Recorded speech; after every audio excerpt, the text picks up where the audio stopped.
DeWalt Kid. I do pint-sized reviews on DeWalt tools. Enjoy my videos!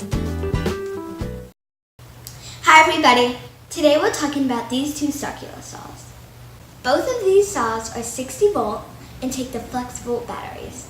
The one right here is model DCS 575 and it's a regular circular saw. The one right here is the new warm drive circular saw, model DCS 577. These are both 7¼ inch saws with an electric brake. Both saws spin at about 5,800 RPM, and that's about the end of the similarities. Now let's talk about the differences and what I like and what I dislike. The first thing that's different is the handle placement. One's on the top and one's on the back. I prefer the one in the back. One big difference is that the blade is on the right side on this saw and the left side on this saw. I prefer it on the left because it's easier to see what I'm cutting. This warm drive saw has 50% more power than this one. Now let's talk about the bases.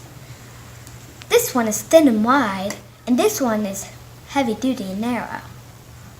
The regular circular saw has a nice LED light so you can see what you're cutting. The warm drive saw doesn't have a light, but I think that's okay. The warm drive saw has this nice raptor hook that the other saw doesn't have. Both saws sound about the same. Let's first listen to the warm drive. Now let's listen to the regular one.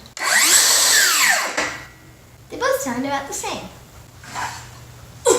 I think this one's a little heavier than this one. Because of the bigger motor, the warm drive saw is a little heavier than the regular saw. Thanks for watching. I hope you enjoyed my video. As you can tell, this is my favorite one. Stay tuned for more videos from me, the DeWalt Kid.